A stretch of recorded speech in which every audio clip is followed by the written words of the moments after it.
welcome to the Karen and Caleb's Golden Crunchy Nugget podcast. This is Caleb, and this is Karen. This is Karen. These are the two people that do the podcasting, you know. That's it. I just said we're good. Huh?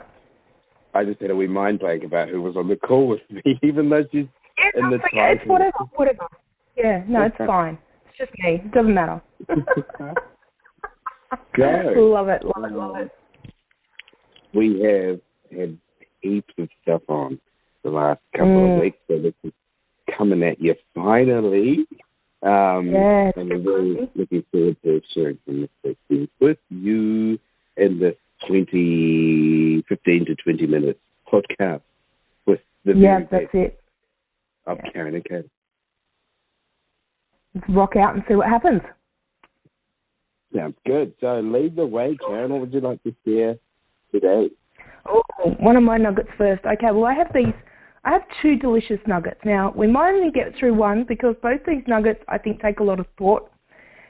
And that's okay. If we get through to the second one, fantastic. But for now, we'll just go with one. I'll save the other one in the back pocket.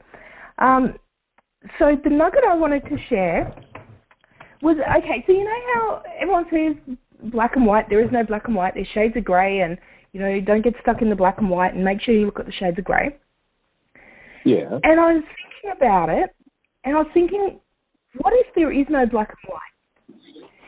And this is where my thought process went. There actually isn't black and white, and therefore there isn't any grey. There's actually only colours. So I'll explain what I mean by that. So if you have, just say you did have black and white, those two can never mix. Like, all they can do is mix and make grey, yeah? But if you've ever been, like, what kid hasn't got the colours and tried to mix them together? You don't get black. You're supposed to get black, but you just get this disgusting brownie mixy grossness, yeah? And if you try and combine light and make white, unless you're actually in that scientific kind of environment, like in a lab to actually do it properly, it's very hard to actually get it to pure white. So I realised that when you go and you get paints, and you get your primary colours, you get your yellow, your red, your blue, and you can mix them and make any colour that you want, but you can never make black and you can never make white. So you're born with these colours that you can mix together, but you were never born with black or white. Black and white were things you had to go out and buy separately, and you had to actually create and bring into your world. So you've got all these colours, and everything that you have is created from all these magnificent colours. But you've been told all this crap that's made you go, oh, wait, there is black, or wait, there is white, when in fact they never existed in the first place. And that's where all your fights, any argument you've ever had, so wars down to your really, really basic disagreements, every single one of those is because there was no colour match. One person thought it was black, one person thought it was white. Everyone's coming from their own map. In my map, this is what's true. In your map, this is what's true. And it's when that's clashing that you get the arguments and you get the conflict and you get the wars and you get the crap. And I always had this thought that all wars were created from religion, or all wars come from religious conflict. But the fact is, it's not the religion that's causing the conflict. The fact is, it's the difference of opinion. I'm right. This is what is true. Then somebody disagrees with that, and that's where people butt heads, and that's where arguments come from. So how's that for a crunchy nugget? That's cool. It's very true. Because I've been thinking about that one a lot. Yeah, well, if you have to go and buy black and white, it generally means you have to learn it. So if you learn black and white, then you could potentially unlearn black and white. Exactly. And really, if you look at it, there's no black and white anyway. So even what you learn, there's still colour in it. So you're just trying to actually make it be black or make it be white, when in fact, it's not even black or white in the first place. I like that. It ties into maps, not the territory, as well. Exactly. Exactly. And that's where it actually, funnily enough, the whole thought process came from me and my mother butting heads, which is what we do. It's our style. It's our thing. So we had a disagreement. And I actually went in there after this disagreement, and this thought process started happening. And I went in there and I just said to my mother, I said, can we make an agreement? She's like, what? And I said, I'll stop changing you. Can you stop changing me? And she said, okay. And we hugged. And that's where it all came from. It's just that realization of I'm trying to make, the whole argument came from she's trying to make me fit in her map, I'm trying to make her fit in my map. When really neither of us need to do that, because there's no black or white, there's only colour. And colour's beautiful, and colour's variety, and colour's gorgeous, and why wouldn't you want that? Amazing. Is that too deep for this, for a Tuesday? Well, that went deep fast. I was going, where's she going with this no black and white thing? And then right out of left field, bang. I know, right?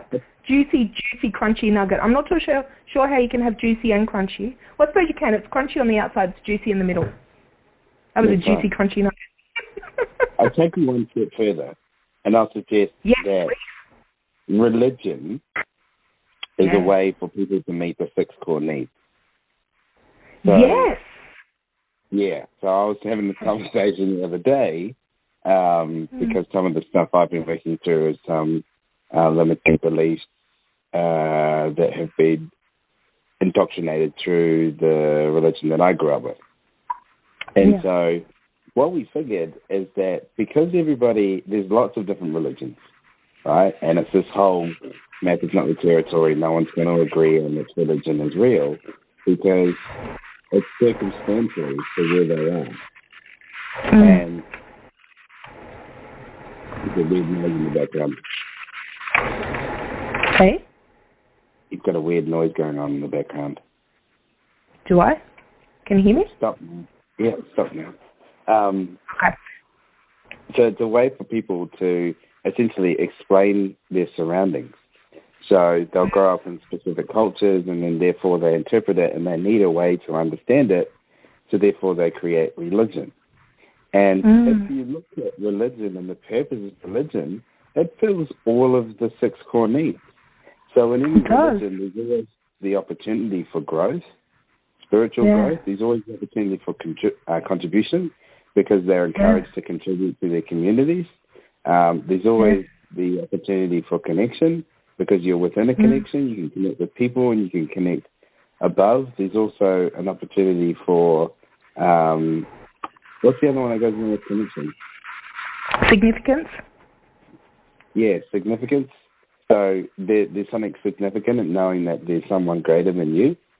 And then there's certainty in knowing that there's a group of people following this religion as well. And, you can see people that have got results. And then there's uncertainty, because there's also, we don't know everything about everything. So there's somewhat uncertain. We don't know if the higher power is actually going to save us. So religion is a vehicle for people to meet the 6 core needs. Yeah, I like that. And also with significance, they can get their own significance as well. So not just the significance of there being this greater being or anything, but significance in self, that they feel like they're working towards something and they're part of something. So you've got significance in being part of the tribe as well. That's it. That's very cool. That's why it's so hard for all of the religions to get along, because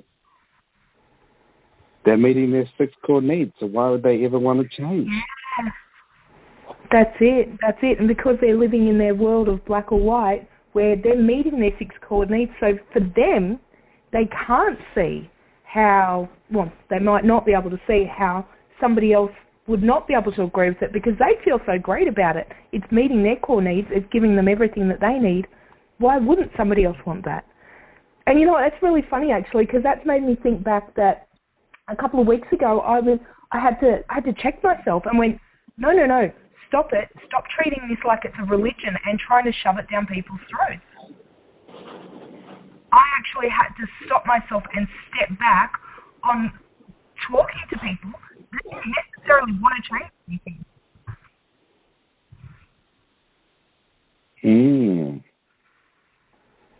So I was treating this like a religion, which kind of goes to say you could really turn anything into and I'm doing air quotes for this, everyone, religion. You could literally take anything and turn it into your religion if it's meeting your 6 core needs and you don't have or you don't wish to look outside of the possibilities of what else is out there. If you're meeting your 6 core needs, most people probably wouldn't want to look outside of it. I get that. Yeah, what would be the point for them? Exactly. To them, everything's met. They're achieving everything that they need to. They're meeting all of those needs in what they see, whether we do or not, they receive as a resourceful way. Therefore, from your map, you can't say to them, well, actually, it's unresourceful, because if they're, for example, feeling the certainty, you could come and say something against that certainty, but it's not going to matter because in their map, they've got their certainty. Oh, wow. Nice, Joe. I like that. That's cool. Yeah, it's very cool. It explains a lot about... I feel like I need to write something about this. Sorry, yeah? Yeah, it explains a lot why there's so much arguing and so much conflict. Well, that's it. The 6 core needs just takes it to another level of, like you said, just took it to another level of what I was thinking in the first place. And it's funny, I literally did the 6 core needs study today. I'm looking at the pages I was writing earlier today. So when you were saying what was the other one with the what do you call it, with connection, I was like significance, because it was written right in front of me. Yeah, very cool. All right, how's that nugget look? Is that have we done that nugget to death, or is there anything else to add on that one? I think we're good. That was a good nugget. It was. So was that, like, because you said that you kind of went on top of that. Was that going on top of that, or was that bringing your own nugget in as well? Yeah, I was adding another layer. Awesome. In that case, you've got a nugget. That's what I was hoping you'd say. Give us your nugget. Yes, nugget. Is there a nugget, or is it just a reflection? Who knows? But I will say anyway. We like mirrored nuggets. Yeah, so I've just reached out to get a coach because I had this weird thought pattern that no one would be able to coach me. And it sounds silly when you say that, yeah. And I realized for a while that I wasn't being coached because I didn't think anyone was good enough to coach me. I was like, oh, I'm resourceful significance seeking. That's an awesome insight, though. Yeah, so I've reached out to a coach just to be like, hey, and even my message was very much significance getting, because it was like, I'm playing full out at the moment and I need a coach to match me. And she came on Friday last week and then destroyed me on the phone. So it was awesome. And I guess the coaching I get to take out of this is like, you never stop growing. You never stop having crap. You know, you never stop having stuff to work on despite how you may think. Because if you think about that, you're just in, I know what I know and I know what I don't know. Yeah. But you don't know what you don't know. So, of course you could get coached. Everyone could get coached. Because there's always stuff that you don't know.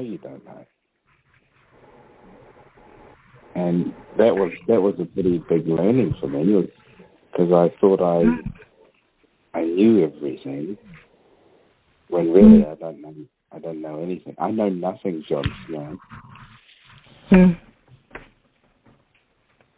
I tell you what, having a mentor on my triads has made me go, I really know nothing. That's been, what's been one of your key learnings? From triads? Yeah. Or do you mean, yeah? You know what? I've had so many. The core needs was one of the things I needed to do, which is why I've done that today, because that came out of my last one. I think probably the biggest learning I've had from my triad so far is to get out of my own way. Stop. I guess I had this thought that the triads were there to make sure that you're hitting structure. And it kind of is. You do need to make sure you're following that structure.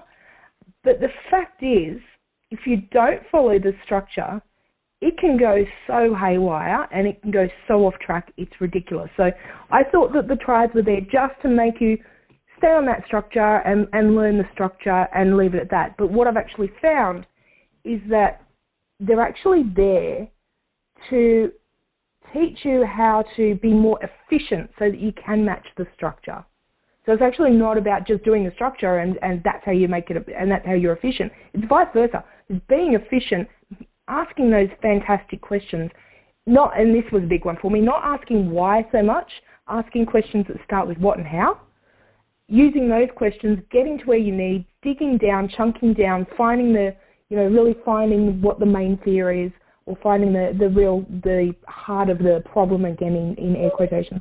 And then chunking it back up to the purpose and connecting it all. Taking that, using questions that are really efficient so that you can then bring it into the structure and everything fits together. So it's been interesting, it's been difficult, it's been fantastic. Awesome. That was one of the commonalities I've heard on a few of the triads that I've been on, is that chunking down enough. So a lot of people are good at chunking sideways and not chunking down enough, so getting to the real root of the problem. Chunking sideways is easy. Yeah. Yeah. What else? That's simple. Chunking down, and I think chunking down and recognizing when you're at the point, that's been my challenge. That's been one of my challenges, getting it down and going, right, now I get it.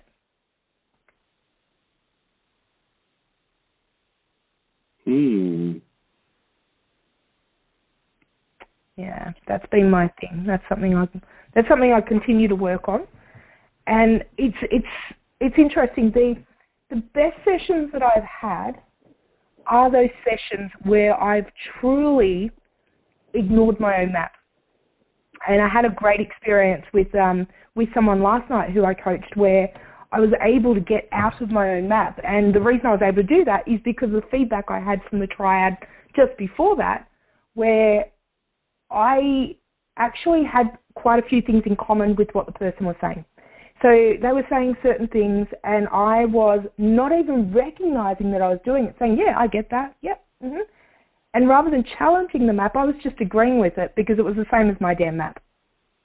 So when I had a session last night, after having that feedback from my triad, I was able to go into that one. When I seen similarities in my map, I went, who cares? It's not about my map. And I was completely able to just get myself out of it, focus on them, and push them and ask them questions, and go back to it and go, wow, I can use that. So it really is that thing of making it about them. Like, I got that, but now I get that, if that makes sense. And I think it's a work in progress. I think the further you go along this journey, the more you get it. Yes. You got a lot of Joe happening tonight. Look, channeling my day. There's a lot of beautiful learning that happens when you just get the coaching hours up. Yes. I mean, I think a few coaches get confused. They're like, I've got to get to my 100 hours as soon as possible. That's not what I mean by getting your coaching hours up. I mean, have 50, 60, 70 hours, 100 hours worth of coaching where you're not using models. where you Yeah. have the model, but you're not using them. And I think that's where the beauty in coaching is where you know the info, but you just start trusting that you've got the answers. And exactly. You know, and then it's coaching from that space that teaches you the most. Yeah. Definitely. Yeah. That would be a layer I've added to that one. Oh yeah, I love these layers. Crunchy nuggets turning into an onion. Layers, don't care. We didn't layers. unpack. Hey. Ogres have layers. It's from Shrek. Yeah, they do. Oh God, I'm so old. So what? We didn't really unpack your nugget. We didn't unpack your nugget too far. We kind of glossed over your nugget. Oh, remind me what it was again. Your nugget. Hey? I just had a mind blank. What did I say again? Your nugget was, oh gosh, you've done it to me. It's so funny. Whenever I hear someone say mind blank, I always think I'm going to have one, and then I do. That's a belief. I need to get over that one. So your nugget was about going and getting coaching because you don't know it all. Oh, yeah. Yeah. So what I like about that is that this is something else I've actually thought about quite a lot over the last couple of weeks as well, is the only people that know everything are teenagers and people that don't have anything else to live for. That's my thought. That's my map, obviously. But teenagers know everything. Teenagers, of course they know everything because they've got no idea about how much is out there that they don't know about. So they think they know everything. And I actually used this in a workshop one time. I said to my group, I drew a circle on the whiteboard, and I said, this is how much I know. And then I drew a circle around it, which was maybe about, say, 50% the width of the circle, and said, and this is the circle of all the stuff I know I don't know. So, and then I said to him, I got someone to stand up, and I said, okay, so that circle, the one that says that's how much I know, let's pretend that's how much Stephen Hawking knows. Can you draw for me a circle of what he doesn't know? And they did a circle just outside of the circle of how much they do know. And I said, no. And I drew this massive circle, huge circle, so that the circle of what he knew was so small in comparison, because the fact is, the more you know, the more you realise you don't know. The bigger your circle is of what you don't know, the more you do know.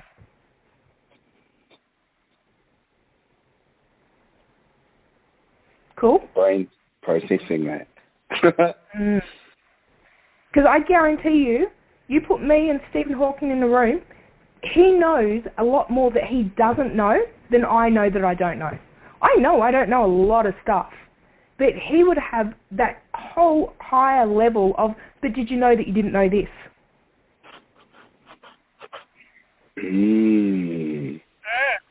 Because the more you know, the more you realise you don't know. And you can see that with coaching as well.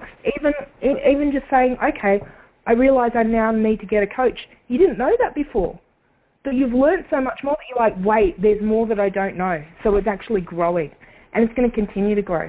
And this is why perfectionism is impossible, because what you're doing in perfectionism is you're chasing that boundary. You're chasing that boundary of what you know you don't know. Because you can never get across that boundary to what you don't know you don't know. So all you're doing is chasing the boundary of what you know that you don't know. But if you're always growing, if you're always learning more, and therefore that boundary of what you know you don't know is expanding, you can never, ever reach it. And when I realized that was the moment I went, I cannot be a perfectionist. It doesn't exist.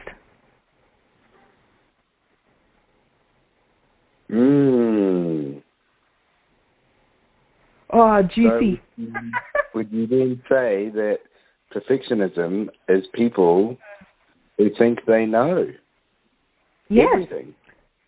Exactly. They think that they can get to that boundary. They're a perfectionist because they think they know where the boundary is. Or maybe they do know where the boundary is. They've just got such a small amount of knowledge that that boundary isn't very far away. So somebody who's a perfectionist is chasing something that doesn't exist. That's why a perfectionist never succeeds. It's not until you let go of perfectionism that you start succeeding, because a perfectionist can't take action because they're waiting to be perfect. And they can't be perfect because they can never reach that line. Boom. Boom. Boom. I put a lot of thought into that one too. Go one step further, and let's do it. Perfectionism is a form of control. So if they choose not to know what they don't know, focus on what they know, hold themselves back because they know what they know and they're not there yet, it fulfills their need for significance because they get to control what's in front of them. So it's fulfilling. And they control that boundary. Yeah. That's good. Let's go one step further and suggest that potentially perfectionism lives within the high C quadrant of the DISC model. Absolutely. Because those people, they're the ones that get significance of having perfection or lots of knowledge in a specific area. Yeah. And perfectionism, just like procrastination, they're both unresourceful ways of getting at certainty. Because perfectionism is they're chasing after certainty. Unresourceful because you can never actually achieve it, because perfectionism doesn't actually take action.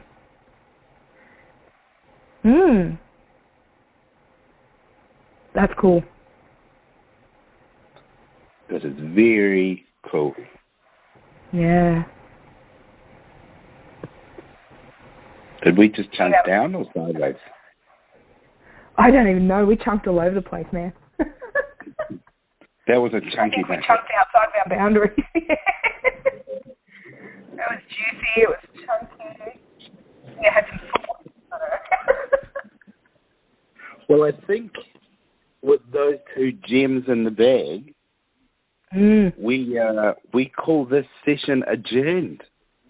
I think so. I will tuck my other chunky nugget away. Yeah. We've just delivered some brain-popping power for about 25 minutes now. I know. This is going to blow some people's minds. It's just flown by. Yeah. Always does. Always does. I've just dropped my lightsaber. Well, you better pick that up, Luke Skywalker. I have a lightsaber pen. Sorry. It meets my need for variety perfectly. Oh, brilliant. Speaking of my need for variety, I'm going for a networking event tonight. Yes. Beautiful. Yes, variety and connection. Beautiful. I love that. I'm going to have a triad tonight, which meets my need for certainty. Meets my need for uncertainty as well. Doesn't mean my need is significant. Well, actually, you know what it does? Because I'm a listener, so I'm significant because of my feedback. Meets my need for connection. Definitely meets my need for growth. What's the other one? What one am I missing? Contribution. Oh, and definitely meets my need for contribution because I'm doing feedback. Sweet, all needs met. Woohoo! That's why we do what we do. That's it, rocking on. All right, let's call it a night because, this is ticking away quick, and I know you are very, very busy, and I am not quite as busy, but I probably should be. Awesome. Thank you all for joining us again. I hope you enjoyed. I hope your minds aren't blown too much. But until next time, see ya. Yeah, this is Caleb and Karen on the Golden Crunchy Protein Nuggets. So crunchy. Bye. Bye.